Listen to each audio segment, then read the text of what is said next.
सब लोग यहाँ पर पेपर दे के बैठे हुए स्कूल का, इतना तो आती होगा। एक्सट्रैक्ट बेस्ड क्वेश्चन है जो कि आएंगे ही, मोस्ट प्रोबेबली 2 एक्सट्रैक्ट आएंगे, हर एक में कितना 5-5 होता है क्वेश्चन, 5-5, ठीक है। तो अपना पढ़ो और पढ़ते जाओ। सबसे पहले क्या किया जाता है एक्सट्रैक्ट में, पहले क्वेश्चन पढ़ा जाता है, सारे क्वेश्चन पढ़े जाते हैं, सो दैट आप एम्फसाइज कर सको कि किस पॉइंट पे आंसर मुझे मिलेगा। पहले सारे क्वेश्चन पढ़ा लो 1 सेकंड के अंदर, फिर पढ़ो एक्सट्रैक्ट। हम पढ़ लिया आंसर भी इसके साथ में दिए हुए, तो चीटिंग कोई नहीं करेगा। मैं आई कैंट हेल्प इट, बहुत एडिटिंग करनी पड़ती है आंसर हटाने के लिए, तो लेकिन इसमें तो छुपा दिया है। Question number 1, how did he become a criminal? Ma'am A part by fighting for his people's freedom, which was illegal under the apartheid system. Pretty logical है. He was not a criminal by the system of apartheid, क्योंकि apartheid के हिसाब से वो activities allowed नहीं थी decent की, और सरकार को के खिलाफ आलतू-फालतू बातें बोलने की। So that's how he became criminal. Mandela was transformed from मतलब बदल जाना, from a ma'am all of these पहला वाला कैसे ट्रू होगा, फ्राइटेंड तो बोल्ड कैसे बने वो? मैम लिखा हुआ है सेकंड लाइन में पैसेज के। अरे लिखा हुआ तो है, कुछ याद आ रहा है? मैम पहले उन्हें नहीं पता था कि उनका फ्रीडम उनसे छीना हुआ है और वो उसके लिए कुछ कर नहीं रहे थे, बट देन उन्होंने जब देखा कि सारे ब्लैक पीपल को उनका फ्रीडम छीना जा रहा था उनसे, उन्हें नहीं मिल रहा था वो फ्रीडम, तो उन्होंने अफ्रीकन नेशनल कांग्रेस ज्वाइन की and then he started fighting for the freedom of his people. पहले ही was a law abiding citizen, जिसको इस बात का डर था कि if I won't abide the law, मेरी freedom छिन जाएगी। Later he realizes कि उनके पास वो freedom कभी थी ही नहीं, because सारे black लोगों के पास वो freedom नहीं थी। This realization he got later in life, correct? Story पढ़ के हमें यही पता चलता है ना। अरे याद आया? Yes ma'am. Answer is all of these. See, second or third एकदम ठीक है, but frightened man, because at one point of time he was that kind of person जो कि थोड़े अपने community में थोड़े से ऊपर थे, and he was having this his restricted freedom जिसे बोल सकते हैं, but after a while he realizes कि उसका भी कोई benefit नहीं है, because उसके fellow beings को same color के वो allowed ही नहीं है, that means उनकी freedom नहीं है, it is just a discipline जिसको वो जी रहे हैं।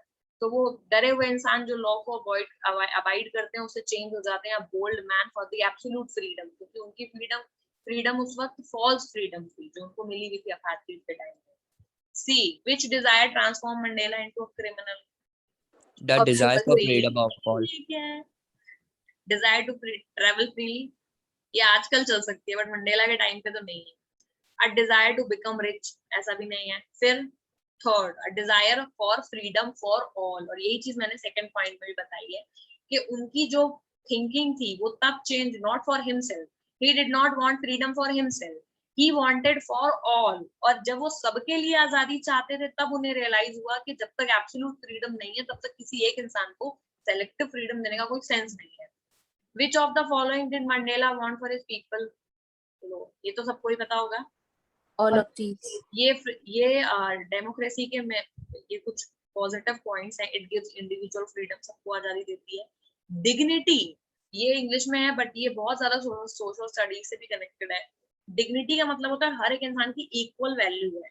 डिग्निटी का मतलब कि कोई इंसान बाथरूम क्लीन कर रहा है और कोई इंसान गूगल में काम कर रहा है, दोनों का वर्थ बराबर है, क्योंकि हर इंसान की डिग्निटी कॉमन है, मतलब इंडिविजुअल डिग्निटी है, सबकी बराबर है, उसका काम हम सब कनेक्शन है, रिस्पेक्ट तो है ही। चलो ऑल ऑफ दिस।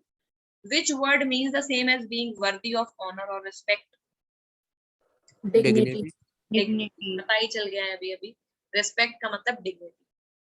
बहुत जल्दी आंसर दे दिए, पीछे भी तो दे सकते थे। चलो अगला पढ़ो।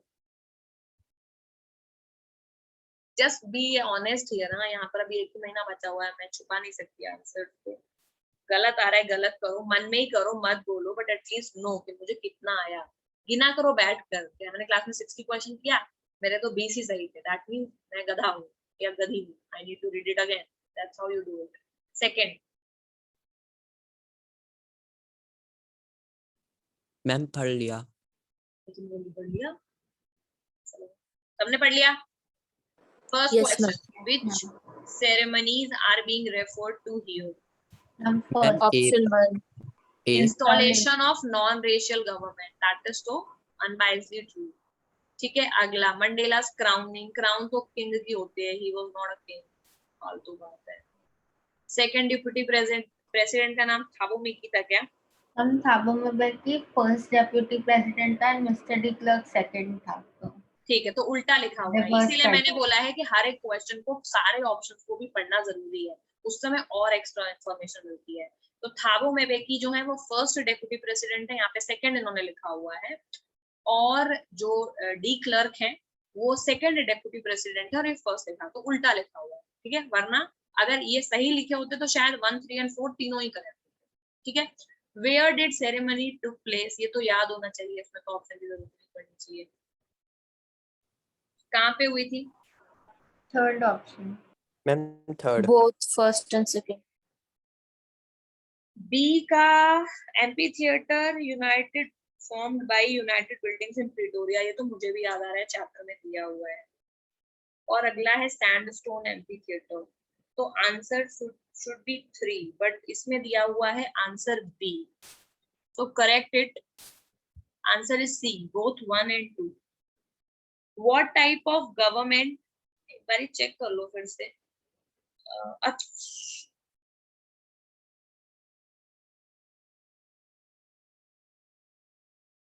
क्या दोनों ही है, दोनों चीज को तोड़ तोड़ के लिखा है। फर्स्ट लाइन में लिखा हुआ भी है lovely sandstone amphi theatre formed by the United buildings in Pretoria, तो 1 and 2 दोनों ही करेक्ट हो जाएंगे, तो answer is C.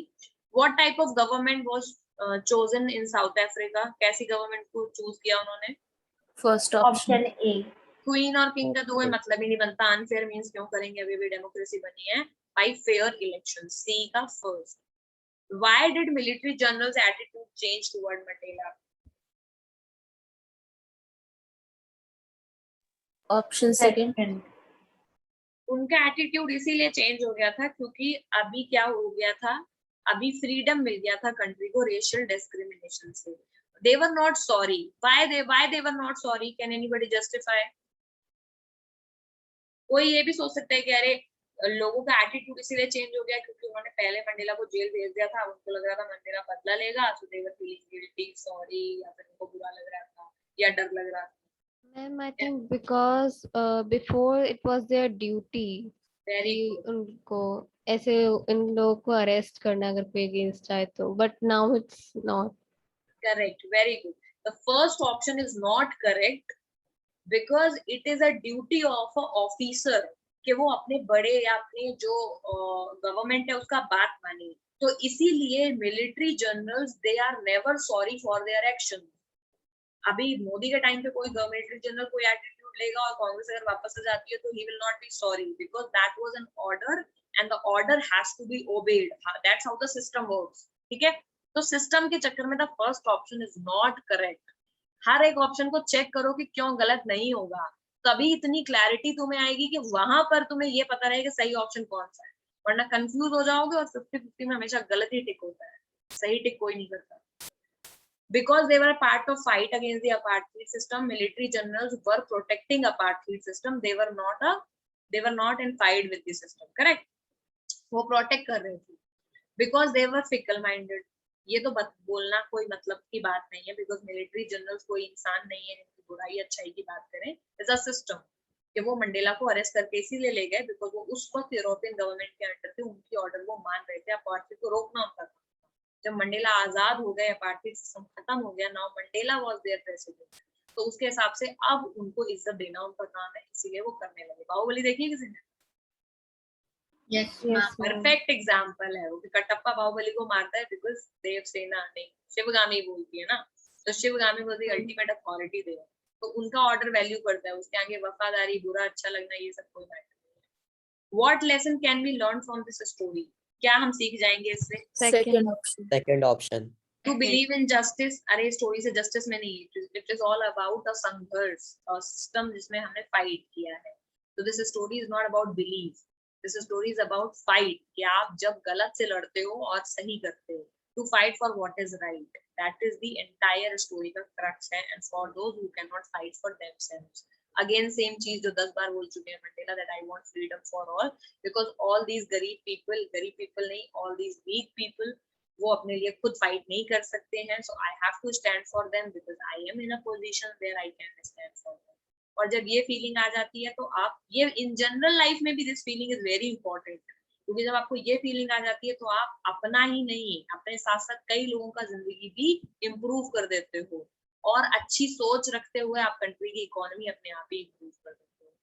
So focus, think where you are focusing. Third, हमारी जो पता है एक सबसे इम्पोर्टेंट चीज जो तुम मेरे टाइम पे, हमारे जब मैं 9th में थी, जब मैं 10th में थी, मुझे किसी ने नहीं बताई, I want to tell you that your entire competition is with you. किसी और से तुम्हारा कोई कंपटीशन। सारी जिंदगी मुझे ये लगता था कि मेरा कंपटीशन मेरे बगल वाले इंसान से है, मेरा फर्स्ट रैंक नहीं आ रहा है, क्यों मेरा फोर्थ रैंक आ रहा है। लाइफ का बहुत ज्यादा टाइम बिताने के बाद में क्या होता है, जब हम किसी दूसरे से कंपटीशन करते हैं तो हम उसकी मिमिक्री करने लगते हैं, उसके जैसा बनने की कोशिश करते हैं, और किसी दूसरे वो एक्चुअल वर्जन है, तुम अगर उसे कॉपी करोगे तो एट मैक्स उसका डुप्लीकेट ही बन सकते हो, करेक्ट? एक्चुअल तो कभी नहीं बन पाओगे, it's logically true. If you are trying to be somebody तो तुम वो समबडी कभी नहीं बन पाओगे, एट मैक्स उसका एक फेक वर्जन बन पाओगे। इससे बढ़िया है you B actual you, what you can, उससे अपना बेटर वर्जन बनना लाइफ का अल्टीमेट एम है, क्योंकि सबकी परवरिश अलग है, सबके पेरेंट अलग है, सबकी थिंकिंग भी अलग है, और सबकी एनवायरनमेंट भी अलग है। ये सोचना कि इसके ज्यादा इसके कम, it is all nonsense in a longer run, कोई मतलब नहीं। इसी बीइंग वन इंस्टीट्यूट, इसमें 100-150 बच्चे हैं, 200 बच्चे हैं, दुनिया में 2 करोड़ 200 करोड़ बच्चे हैं, यहाँ पर रैंक लाना, बोर्ड में रैंक लाना, इट इज ऑल इररेलेवेंट। लेकिन क्या मेहनत करना चाहिए? नहीं। मेन पॉइंट ये है कि कल मुझे जितना आता था, क्या आज मुझे उससे ज्यादा आता है? और ये हर स्टेज पर ट्रू है, क्योंकि जहां आप इवॉल्व होते जाते हो, पढ़ते जाते हो, अपना बेटर वर्जन बनते जाते हो, वहां पर आप ग्रो ही करते रहते हो, and it is always satisfactory कि हाउ एनिमल से हम यहाँ तक पहुंचे और यहाँ से कहाँ कहाँ तक जा सकते हैं, एक्सप्लोरिंग अपॉर्चुनिटीज, और उससे आपको मेंटल पीस भी रहता है, because you know that you are not in a competition with anyone, आपका अपने आप से ही कंपटीशन है। जो टॉपर है उसके लिए और भी टफ टास्क है, because you have to beat yourself every day, और ऐसे ही जो सबसे पीछे आ रहा है उसके लिए मोटिवेटिंग फैक्टर है, मुझे आज वाले से तो कल मुझे आगे करना है, जितना पीछे मैं आज हूँ इसको बीट करके मुझे एक स्टेप आगे करना है। That should be your entire agenda, वरना इसी में दिमाग लग जाता है कि इसका कम आया उसका ज्यादा है, मेरे को टीचर प्यार नहीं करते दिया। थर्ड, वी हु आर, पढ़ो भाई पढ़ो, मैं क्यों पढ़ो, तुम लोग पढ़ो।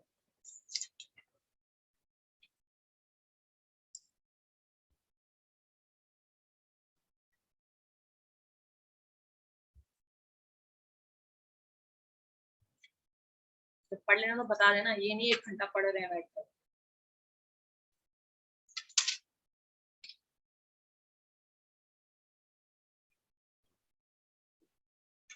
मैम पढ़ लिया। मैम पढ़ लिया। सबका हो गया? एक आंसर दे दो भाई। The guest at the spectacular, इसका मतलब होता है शानदार, ceremony are being called distinguished. Distinguished क्यों बोल रहे हैं लोगों को? ऐसा क्या किया है इन्होंने?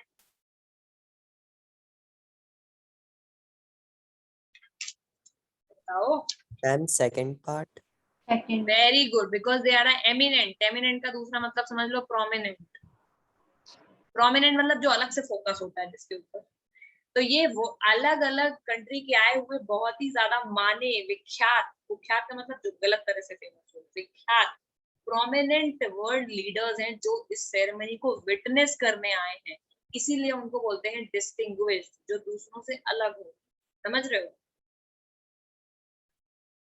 समझ गए answer? Yes ma'am, yes ma'am. B, it is a victory for human dignity. क्या मतलब है इसका? ह्यूमन डिग्निटी में क्या क्या आ जाएगा? सारे गलत वर्ड हटा दो, खुद ही दिख जाएगा। पहले में इनडिसेंसी है, क्या डिग्निटी में आ मैम सकता है? ऑप्शन 4। दूसरे में भी इनडिसेंसी है। डिसेंसी का मतलब decent behaviour, morally correct.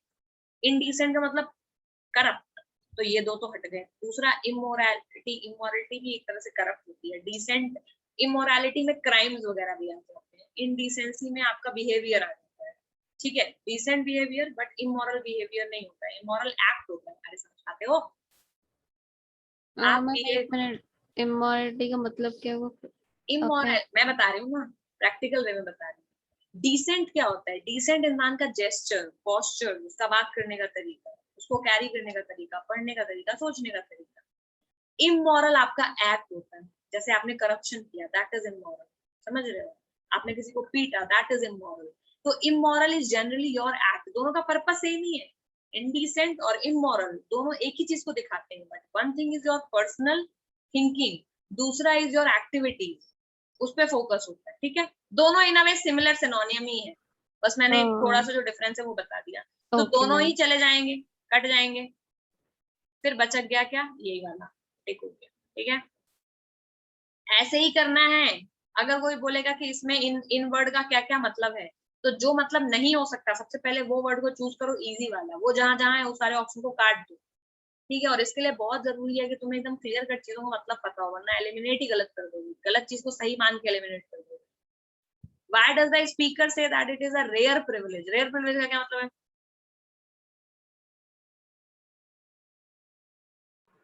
Mom third experienced it for the first time.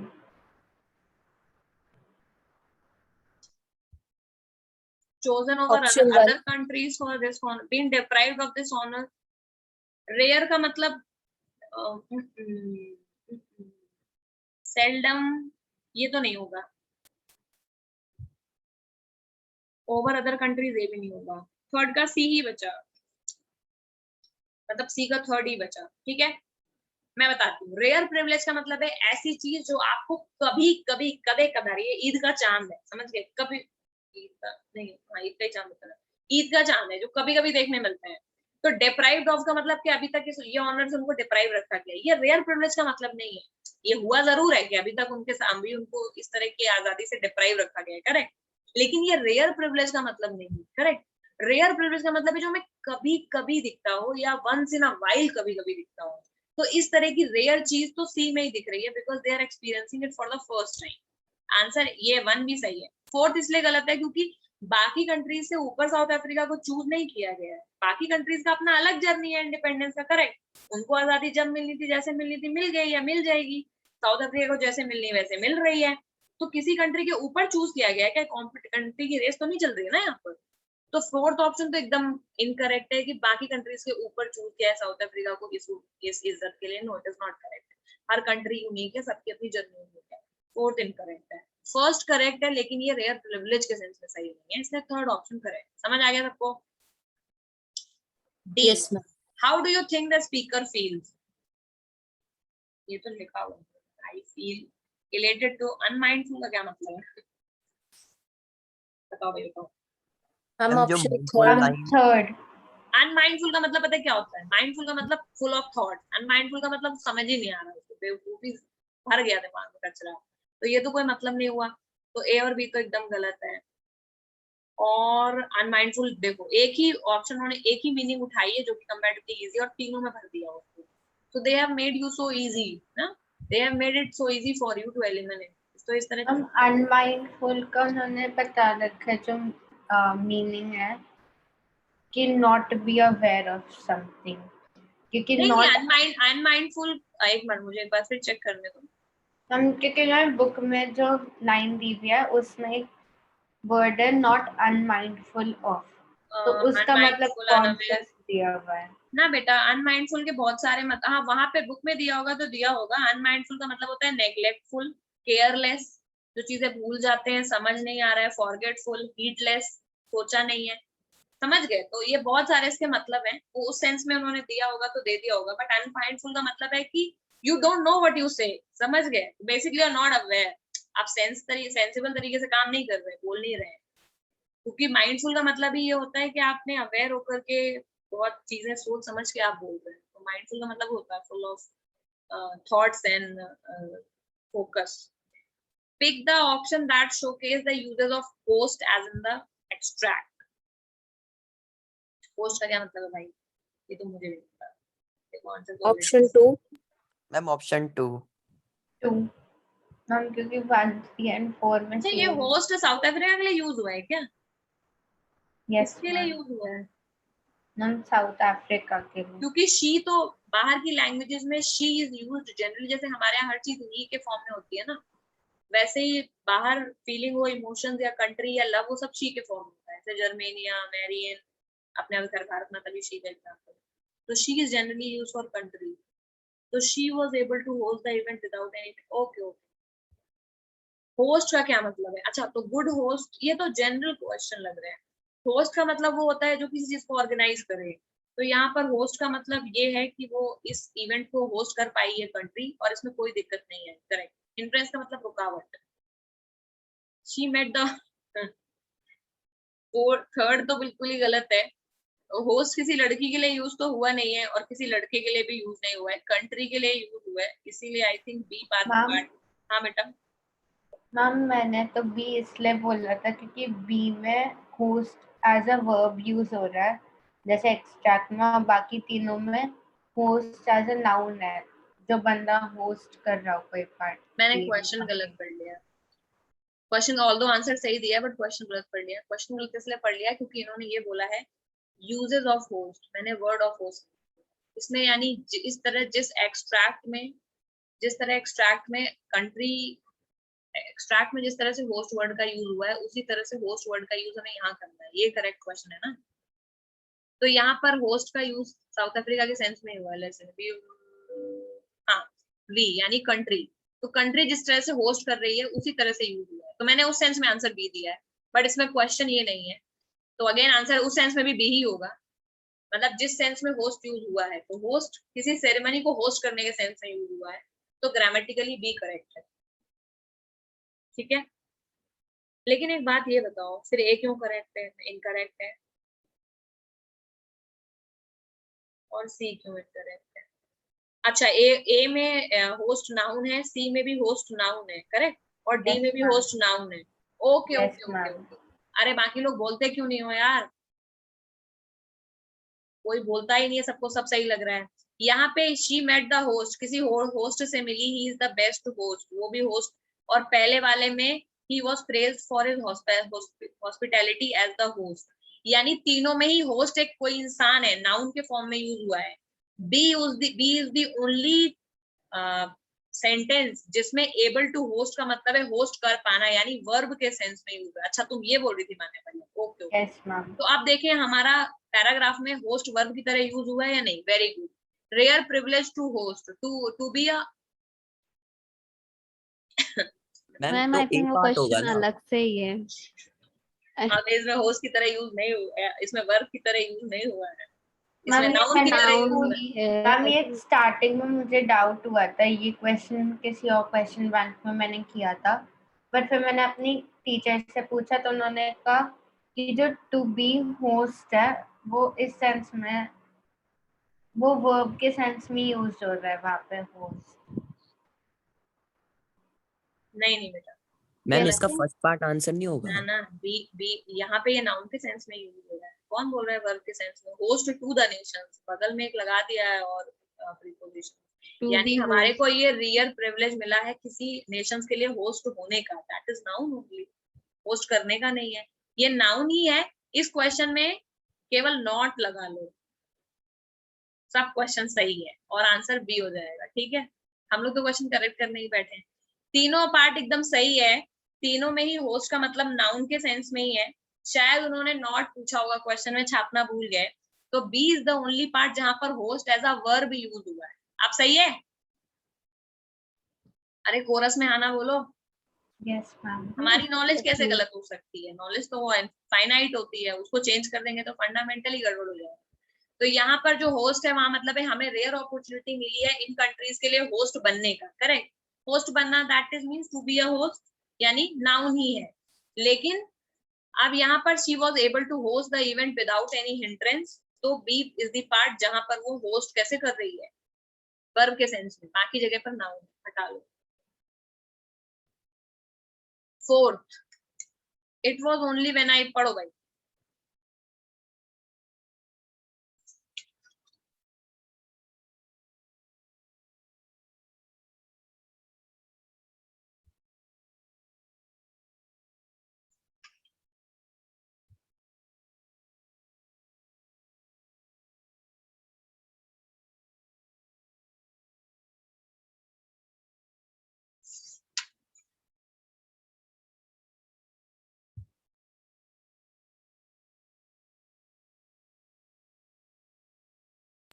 Ma'am पढ़ लिया। Fourth का A, the title that best suits this extract is.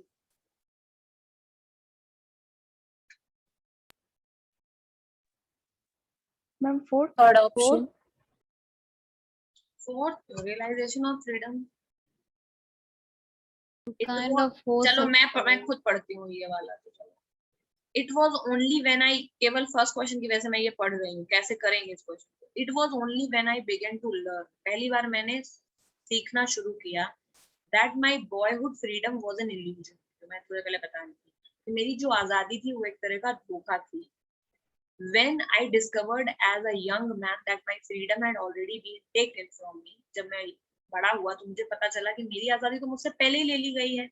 That I began to hunger for it. और तब मैं आजादी के लिए, हंगर का मतलब मेरे अंदर एक जुनून आ गया, एक तरह की भूख जिसे बोलते हैं, फ्रीड आजादी के लिए भूख, तड़प. At first as a student, I wanted freedom only for myself. जब मैं स्टूडेंट था तो मुझे केवल अपने लिए फ्रीडम चाहिए थी. The transitory freedoms of being able to stay out at night. Transitory freedom मतलब एक ऐसी फ्रीडम जो ट्रांजिएंट होती है, बीच का पार्ट होती है. It is not absolute, correct? बस आप सोच रहे हो कि ये आजादी है. टेम्पररी.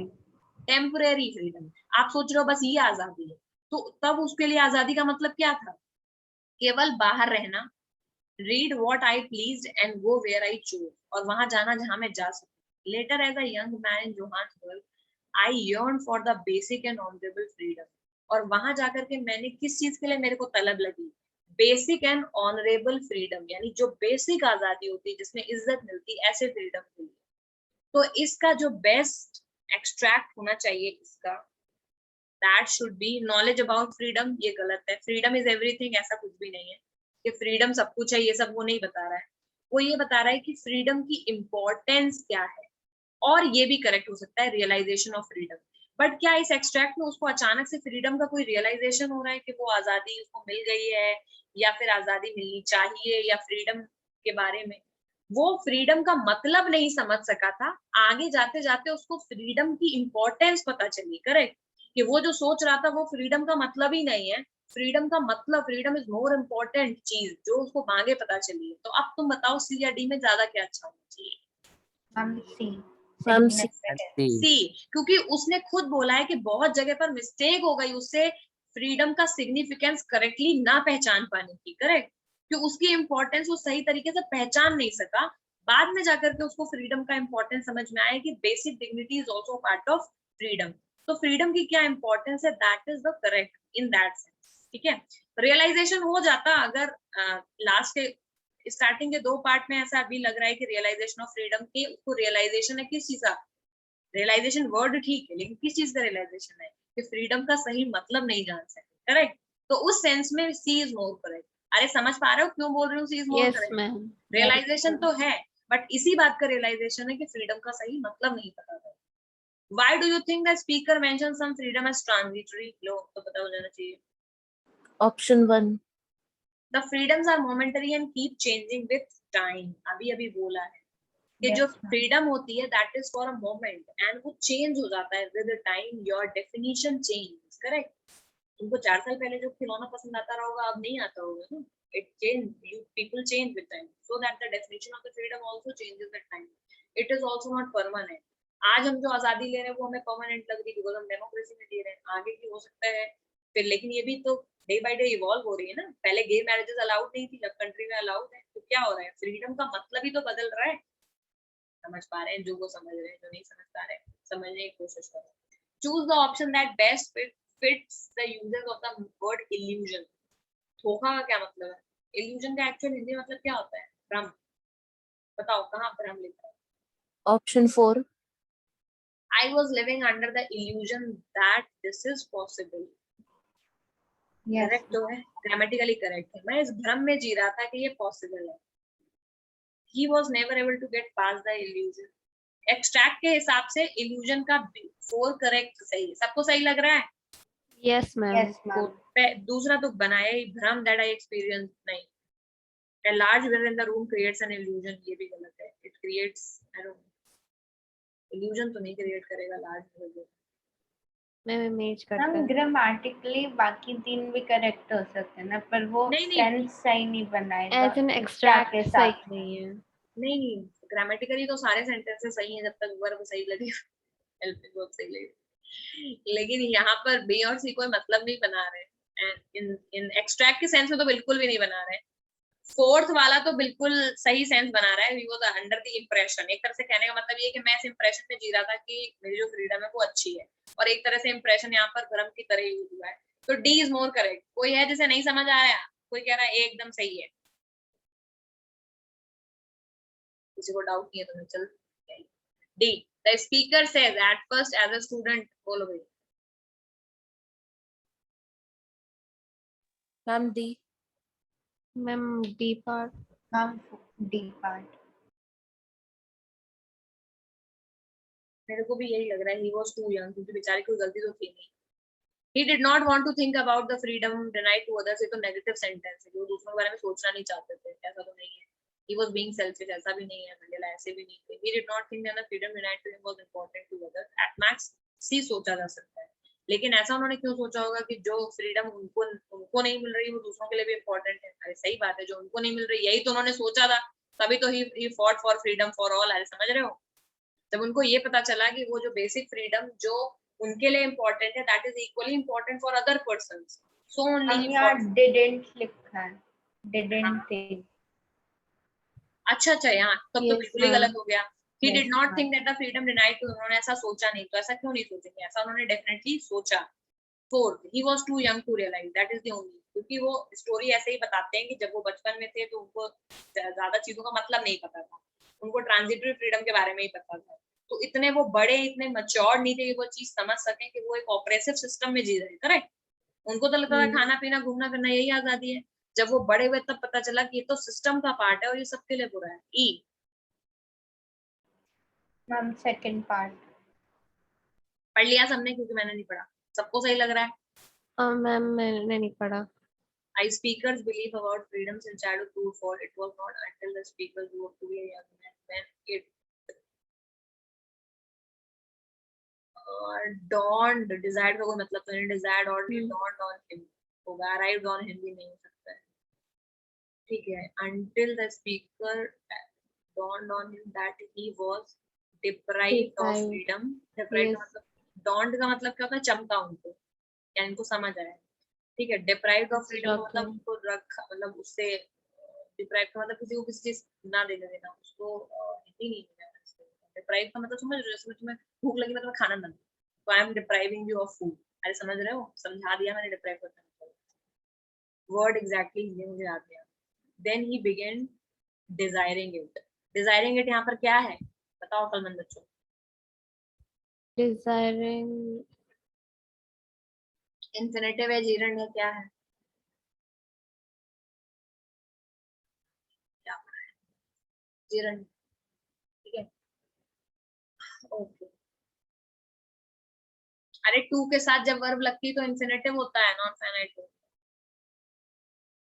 छोड़ो, समझ आ गया। बी, तो पहला है स्पीकर का बिलीफ ये है फ्रीडम के बारे में कि जब childhood I was not until dawned, यानी तब तक मुझे समझ में डॉन्ड ऑफ फ्रीडम यानी फ्रीडम के बारे में तो तब तक समझ नहीं आया था, और जब उन्हें समझ में आया तब ही रियलाइज कि he was deprived of freedom, उनको वो फ्रीडम दी नहीं जा रही है। Then he began desiring it, तब उन्होंने उसके बारे में डिजायर यानी चाहना उस फ्रीडम को उन्होंने शुरू करा, उस फ्रीडम के बारे में उनको तलब लगी कि अब मुझे चाहिए। फिफ्थ, इतना डोरमेंट बैठे हो ना तुम लोग, जब दो दो चार चार नंबर एक एक जरा जरा से, इतनी जरा जरा से डिफ्लेक्शन से नंबर कम लाओगे ना, मतलब तुम्हारे दिल को जो टीस लगेगी तब रोने आना मेरे पास, कह रहे मैम कैसे एक नंबर गलत हो गया, समझ ही नहीं आ पा रहा। सिर्फ एक्टिवली पार्टिसिपेट तो कर ही सकते हो, तुम्हारे साथ में इतने सारे और बच्चे हैं जो पढ़ रहे हैं, वो कर रहे हैं, बाकी लोग क्यों नहीं कर रहे हो भाई। इससे बढ़िया मौका कहाँ मिलेगा, अकेले पढ़ोगे बोर हो गए, सबके साथ पढ़ लो और मजेदार है। एट मैक्स गलती तो होगा, जो क्लास में जो पता है तुम लोगों को ह्यूमन साइकोलॉजी, जो पढ़ते हैं वो याद नहीं रहता है, ज्यादा याद क्या रहता है, जो गलत होता है, जो गलत हो जाता है। इसलिए एग्जाम का पेपर में जो चीज गलत हुआ होता है वो दोबारा अगले पेपर में गलत नहीं होता है, क्योंकि वो जो गलत हो जाता है और जो एकदम चूक जाए, अगर कोई आदमी उसको पढ़ा और उसका गलत हो जाए, वो तो जिंदगी भर नहीं भूल सकता। इतना फर्क पड़ता है हमारी मेमोरी के ऊपर घटनाओं का, क्योंकि वो एक तरह की घटना होती है जो हमारे साथ घटित हो जाती है, अरे बाप रे ये तो आता था कैसे गलत हो गया, तो एक तरह का शॉक लग जाता है माइंड को, और शॉक वेव्स की वजह से वो ज्यादा मेमोरी, उसको प्रोमिनेंट मेमोरी बना लेता है। हमारे माइंड में परमानेंट अरेंजमेंट है कि वो रिएक्शन के हिसाब से कैटेगराइज करता है कि इस पे मुझे ज्यादा झटका लगा था तो ये मुझे ज्यादा याद रखना है। तो झटके लगा लगा के पढ़ो। तुम लोग डोरमेंट पढ़ते हो, उसको बोलते हैं पैसिव रीडिंग। ये भी समझ लो, सिंस एक ही महीना बचा हुआ है। There is a difference between active reading, passive reading. यहाँ पे दो तरह के लोग बैठे हुए हैं, उसमें से मुझे पूरा भरोसा है कि 99% लोग पैसिव रीडिंग करते हैं। क्वेश्चन देखा, 4 ऑप्शन देखा, समझा नहीं उन ऑप्शन को, पीछे आंसर देख लिया, ऑप्शन पढ़ लिया और लगा पढ़ लिया।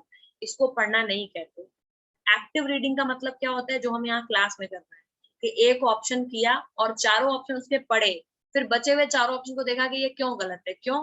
बिकॉज हमारे दिमाग में एक प्रोसेसिंग चल रही है, ऑलरेडी इंफॉर्मेशन है, और अगर कोई चीज हमारे इंफॉर्मेशन को चैलेंज कर रही है तो हमें अपनी उस इंफॉर्मेशन को दोबारा से करेक्ट करना पड़ेगा। करेक्ट? क्योंकि वो चैलेंज हुई है और हमेशा के लिए वो चैलेंज हो जाएगी।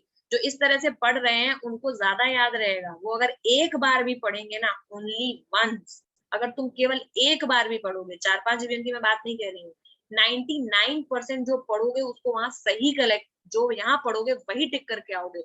अगर तुमने एक्टिव रीडिंग केवल एक बार भी किया है और तुम पैसिव रीडिंग 10 बार भी कर लो, यहाँ पढ़ोगे वहां गलत ही करोगे। इसीलिए जो 10 बार सोच रहे हैं कि फटाफट 1 घंटे में जो 10 बार पढ़ लेते हैं ना, यहाँ पढ़ा वहां वॉमिट आउट करा जाके पेपर में, उनका पैसिव रीडिंग रेक्टिफिकेशन बोलते हैं उसको।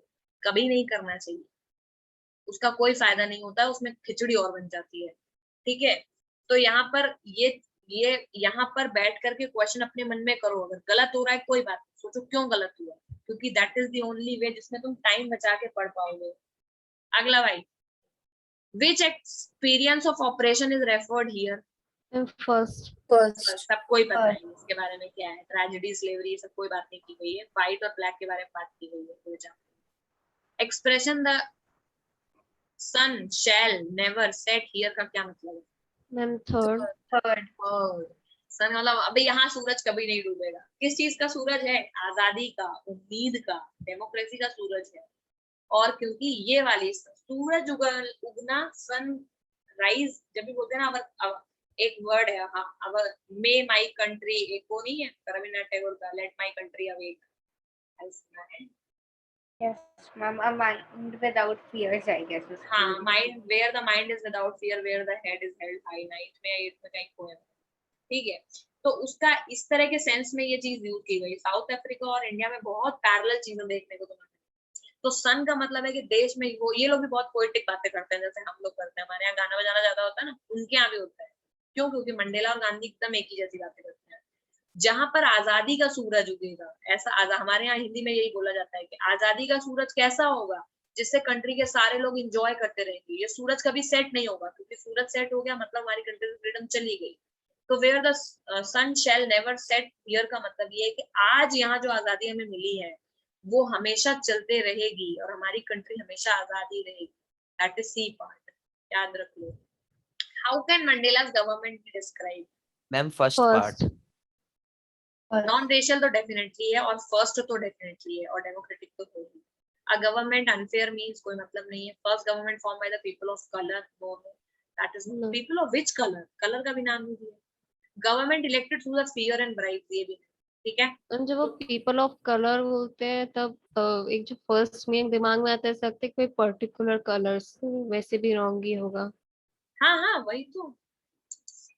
व्हाट डिड, ये तो उस तरह उस सेंस में भी रॉन्ग है, बट यहाँ पर कर अगर देना ही था तो ये देना चाहिए first government form bye blacks, because that is a common term used for the not colour. First government form by the people of colour मतलब किसी एक कलर के लोगों ने तो फ्रीडम किया नहीं था, वो भी गलत है, फैक्चुअली रॉन्ग है। क्यों? क्योंकि साउथ अफ्रीकन गवर्नमेंट दोनों लोग की एग्रीमेंट से बनी थी, ब्लैक और व्हाइट की, इसलिए भी ये गलत है। What did the site of rainbow का क्या मतलब है? Ma'am third part. Third part. Site of rainbow का मतलब क्या है? Presence of people of different colour and Nations. Presence of people of colour भी नहीं है, प्रेजेंस ऑफ ब्यूटीफुल रेनबो नहीं दिखा मंडेला को। ठीक है? और presence of people of colour ये भी मतलब नहीं। साइट ऑफ रेनबो का मतलब क्या है बताओ, फिर से बताओ, याद रखो, इंपॉर्टेंट क्वेश्चन है। डिफरेंट कलर्स और डिफरेंट नेशंस के लोग यहाँ पर आए हैं। World is like a big rainbow, एक दूसरे के बिना हम ट्रू ब्यूटी नहीं दिख पाएंगे। That is the meaning here, that south Africa being one of them, because बाकी सारी कंट्री के डाइवर्स लोग with different ethnicities color have come here. It is like a big giant rainbow of nation जो कि आजादी की दौड़ में बढ़ रहे हैं. मंडेला की बहुत ही खूबसूरत सी ऐसी पोएटिक सी स्पीच का पार्ट है ये. Which word from the following accomplishment का मतलब होता है achievement. बताओ क्या है? अरे First. ये दिया है ना. First. Achievement. ठीक है.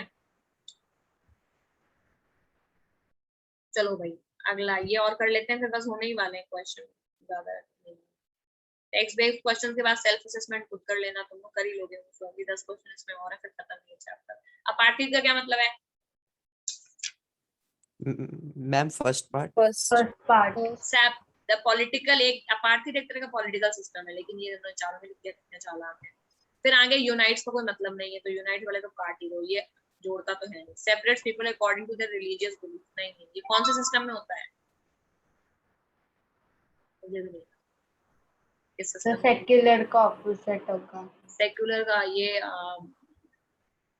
होता है आई थिंक ये सेक्युलर का ऑपोजिट डेजर्ट टर्म है but I don't know.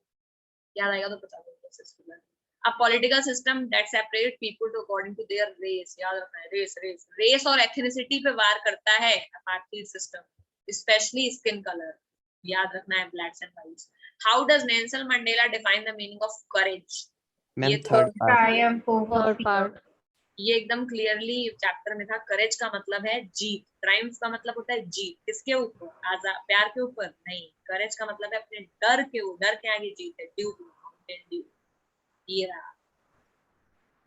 Which flame can be hidden but never extinguished? Third part. Man. Man's goodness. Man's Correct. goodness. ये भी एकदम चैप्टर में एज इट इज दिया हुआ है कि क्या है. Mandela is like Gandhi. वो क्या बोलते हैं? पाप से घृणा करो पापी से नहीं. Because there is an even a smallest amount of goodness अगर तुम्हें दिखती है किसी के अंदर कि इस इंसान में 99% खराबी 1% तुम्हारे अंदर अच्छाई है तो उसको बाहर लाने की कोशिश करो. मंडेला ऐसा मानते हैं कि नेचुरली लोग अच्छे होते हैं. मतलब बहुत देखो पॉलिटिकल साइंस की फिलॉसफी बहुत एकदम सिंपल है. वो लोगों को दो कैटेगरी में बांटती है. एक लोग हैं जो बाई बर्थ ही बुरे होते हैं. कितना भी कोशिश करो उनके अंदर अच्छे थॉट कभी नहीं आएंगे.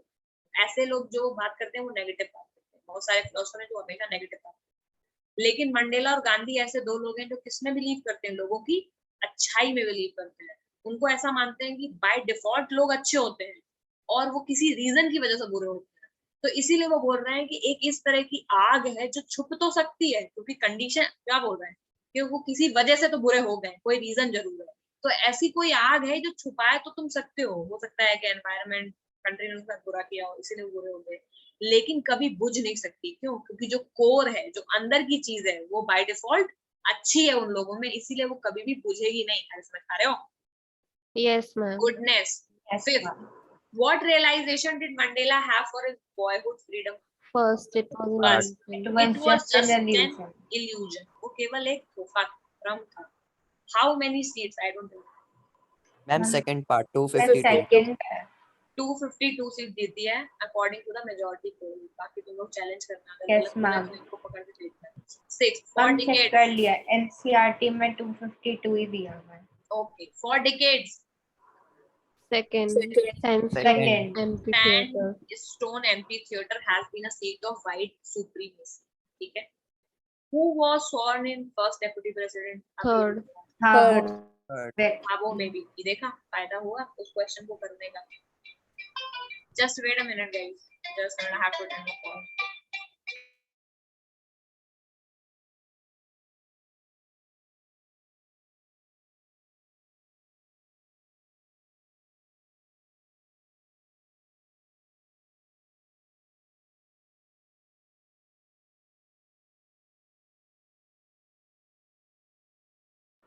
Yeah, sorry.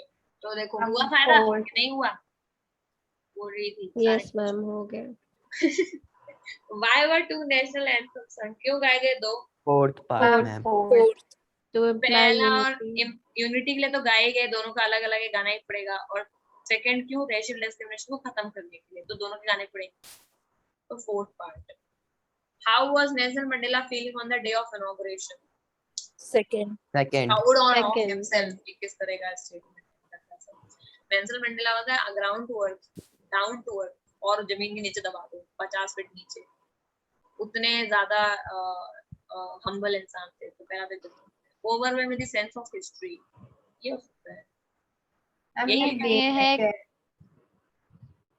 ये एक लाइन है कि आई Yes, ma'am. अच्छा यही है क्या आंसर? हाँ फिर तो ठीक ही है। Yes, ma'am. Nelson line Mandela है को उस बिल्कुल। दिन पुराना पूरा स्ट्रगल याद आ गया था ना, तो उनका वो सेंस ऑफ हिस्ट्री और जितना अपार्थाइड सिस्टम ने जो बुरा किया और कितना लंबे 100 सालों से भी ऊपर का जर्नी से मतलब 19 हमें क्योंकि लाइन दे भी रखे ना कि on the day of the inauguration I was overwhelmed with the sense of history.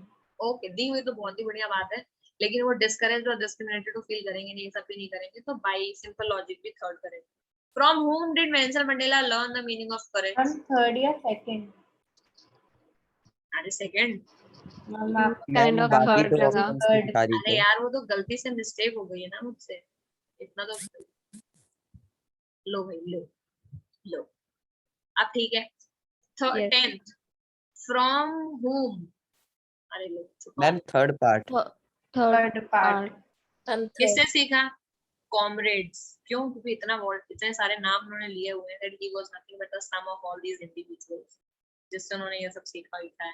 तो चाइल्डहुड फैमिली और इन सब से नहीं सीखा, बचपन में तो पता ही नहीं था उनको इन सब चीजों का मतलब। he was ignorant enough to not know। 10th का थर्ड पार्ट बिल्कुल सही। तो हमारे सारे क्वेश्चन हो चुके हैं। लाओ फिर लगे हाथ, सेल्फ असेसमेंट भी करी हुई, 5-6 क्वेश्चन है, आप सब करना चाहोगे तो करा दूं, नहीं करना चाहो तो जा Yes, ma'am. कर लेते हैं। हम कर कर लेते हैं, लेता है। बिना पढ़े ही कर लेते ज्यादा हैं। नहीं।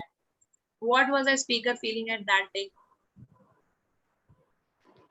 Third part. बेटर तो हो ही नहीं सकता। पावरफुल कैसे फील कर लेंगे, इतने ग्राउंडेड है हमारे, अभी अभी पढ़ा मंडेला कितने डाउन टू अर्थ इंसान। पीस एंड काम कैसे ओवरवेल्म फील कर रहे हैं, पीस और काम कैसे कर लेंगे। इंडेप्टेड फील कर रहे हैं किसके लिए? पैट्रियट जो भी उनके साथ थे, उन्हीं की वजह से वो आज वहां पे खड़े हुए। 10 बार ये बात उन्होंने बोली थी स्पीच में, मैं यहाँ हूँ उनकी वजह से। What was so special about this day? Ma'am third part. Third part, he was going to take oath as a हाँ। South African president, ये बात भी सही है। और उन्होंने अपने लोगों की आजादी के लिए लड़े and partly made this day possible. Why partly? Because he alone did not do it, correct? Yes, ma'am. So many people with him did it. Which of the following adjective best describe Mandela? All of ma'am all of पढ़ these. लेते All हैं। of these. अरे ma'am all of these तो interpret का मतलब क्या होता है? भाई तो मैं भी सर्च कर दी। मैम मैम है, मैम encyclopedia थोड़ी ना है। I don't know at all. Fearless, ये डालो। इंट्रोवर्ट का मतलब है फियरलेस, सिंसियर तो पता ही है। एम्पैथेटिक का मतलब दूसरों के लिए संवेदना रखना, उनके लिए अच्छी, मतलब उनके दर्द में रोना, समझ गए? एम्पैथी। मैम कहने टू कह सकते हैं कि वो अपने दूसरों को अपने आप को दूसरों की जगह रख के देखते थे जिसको। वेरी गुड, यही है एम्पैथी का, यही मतलब है। ऑल ऑफ दीज अब करेक्ट है। इंट्रोवर्ट का मतलब फियरलेस। यहाँ पे कर लो, क्योंकि हो सकता है कि उन्होंने टेक्स्ट बुक से ही एडजेक्टिव उठा के दे दिया हो और फिर बाद में पूछ लें और फिर बाद में रो बैठ के कि मेरी इंग्लिश इतनी स्ट्रॉन्ग नहीं, मैं क्या करूँ। इंग्लिश से नहीं, चैप्टर में से ही आएगा पेपर। इंग्लिश नहीं है ये गेम चल रहा है, पहचानो कौन है। That long and noble line, which noble line? third. African patriots. African royals की बात तो करेंगे नहीं, कलर की बात भी नहीं करेंगे। अफ्रीकन पैट्रियट की नोबल लाइन, एक तो लंबी भी है और दूसरी अच्छी लाइन भी है, तो रॉयल्स की तो हो नहीं सकती। अच्छी लाइन तो पैट्रियट्स की हो सकती है, इतनी प्यारी और लंबी लाइन पैट्रियट्स की है जिन्होंने इतना कुछ अपना इस स्ट्रगल में कुर्बान कर दिया। The day he took oath as a South Africa's first black president, ma'am first part. First part का सेंस ऑफ हिस्ट्री, बिल्कुल करेक्ट है। अगला करो भाई, पहला बहुत बड़ा है तुम लोग।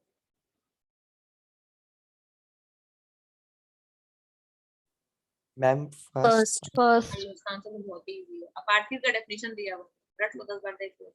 Apartheid is a political system which forms the basis of harshest, most inhuman societies and world has ever known. A. Apartheid. Racism against lower caste की कोई मतलब नहीं होता। लोअर कास्ट तो कास्टिज्म में होता है, समझ गए? रेसिज्म कास्टिज्म में डिफरेंस है।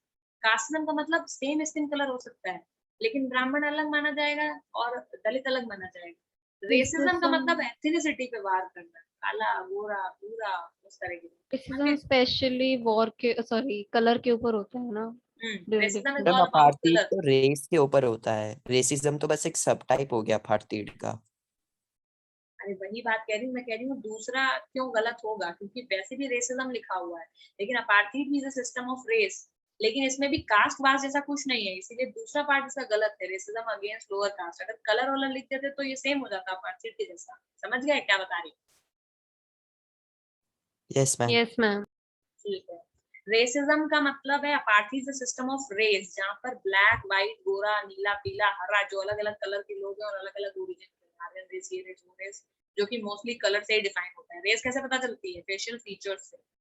White race, black race, facial features, colour, skin colour से डिफाइन होती है। कास्टिज्म में ऐसा कुछ नहीं है, same religion, same skin colour में भी कास्ट ऊपर नीचे होती है, दोनों अलग है, इन्होंने मिक्स कर दिया है कि रेसिज्म होती है against caste. No, it is racism against अलग different skin colours.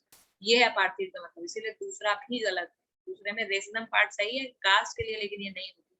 The brave man is the one who conquers the fear first. conquers the Conquers the fear। fear. ये तो मैं रट चुका है। What is the greatest wealth? कौन सी है greatest wealth? Fourth This is country Fourth. people. Fourth. Country के जो लोग हैं वो सबसे बड़ी दौलत है। वाइट पीपल तो नहीं है, purest form of diamond, mineral and gem सब। Fourth, why did inauguration ceremony take place in the amphitheatre? third part. Third. Third. It was a symbol of white supremacy, correct बोल सकते हैं, but third is more correct. यहाँ पे B और C में third is more correct. Third line I think is given in NCERT. Ma'am एक line है ये थर्ड लाइन दी part. हुई है इसलिए थर्ड मोर करेक्ट हो जाएगी। और ये हमने पहले भी अभी भी पढ़ा है कि it has been a seat of white supremacy for decades. अगर केवल पावर को शो करती, आज मेरा घर मेरे आइडेंटिटी को शो कर रहा है, लेकिन कल चेंज भी हो सकता है। लेकिन अगर 100-200 सालों तक कोई चीज किसी चीज को शो करे, जैसे जो हमारी अभी प्रेजेंट पार्लियामेंट बिल्डिंग है, ये अंग्रेजों के टाइम की बनी हुई है, समझ रहे हो? तो उस पे अगर कोई दूसरा काम होता है तो उसका चीज अलग होता है। जैसे लाल किले पर आज पाकिस्तान का झंडा फहरा रहा है, कितनी बड़ी बात है, समझ लो। 70 सालों से वहां पर इंडिया का झंडा फहराया जाता है, पाकिस्तान का फहरा दे, कितनी बड़ी बात है। वही बात है कि डेकेड्स का इंपॉर्टेंस है, अरे सीट का इंपॉर्टेंस नहीं है। समझ रहे हो क्या बोल रही हूँ? Yes ma'am. डिकेड्स का Time का इंपॉर्टेंट है, इतने लंबे टाइम से व्हाइट लोगों का वो पावरफुल प्लेस था, इसीलिए एम्फी थिएटर इंपॉर्टेंट है और इसलिए वो सेरेमनी हुई है। How has the new system been described? all of these. All of these. All of these. बस ठीक है, ओके। तो आज के साथ हमारा ये पूरा, हमने सभी कुछ कर डाला एग्जाम आइडिया से नेक्स्ट मटेरियल का। नेक्स्ट क्लास में हम कर लेते हैं ये फर्स्ट स्लाइड, क्या कहते हो? कर लें फर्स्ट स्लाइड, नेक्स्ट क्लास में करेंगे। Yes, ma'am. और आज अभी मैं थोड़ी देर में सैंपल पेपर 1 डालूंगी, भूल जाऊंगी तो याद दिला देना, मुझे भी एग्जाम है, कर लेना सैंपल पेपर 1 को, ठीक है? थोड़ी मेहनत करनी पड़ेगी तुम लोगों को, अगर इफ यू वांट कि क्लास में और चीजें कराऊं, तुम नहीं करोगे तो फिर मेरे को भी कुछ नहीं पड़ेगी, मेरा बोर्ड जा चुका है। At max I can be a helper and a mentor